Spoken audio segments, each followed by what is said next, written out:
Hi guys, welcome to అబ్ info. మొత్తానికైతే కొత్త రేషన్ కార్డుల గురించి అయితే ఉత్తమ్ కుమార్ రెడ్డి గారు, అలాగే బట్టి విక్రమార్క గారు, అలాగే సీఎం రేవంత్ రెడ్డి గారు అయితే శుభవార్త అయితే చెప్పారు. ఎవరైతే అర్హులు ఉంటారో వారికి త్వరలోనే కొత్త రేషన్ కార్డులు జారీ చేస్తామని చెప్పేసి చెప్పడం అయితే జరిగింది స్పష్టంగా.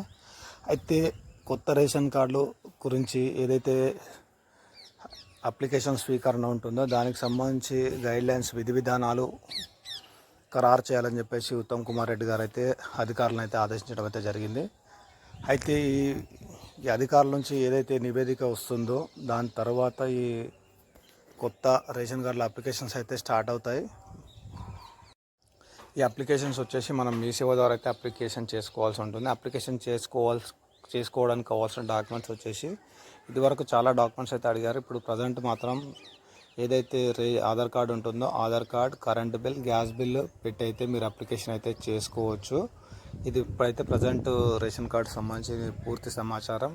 ఇది వచ్చేసి మనకు ఆగస్ట్ ఎండింగ్ కల్లా స్టార్ట్ అవుతుంది. మన ఛానల్ అయితే సబ్స్క్రైబ్ చేసి లైక్ చేసి సపోర్ట్ చేయండి. ఆల్రెడీ మన ఛానల్లో అప్లికేషన్ ఎలా నింపాలనే వీడియో కూడా ఉంది, నేను డిస్క్రిప్షన్లో ఇస్తాను. ఆ వీడియో కూడా చూడండి, నచ్చితే లైక్ చేయండి.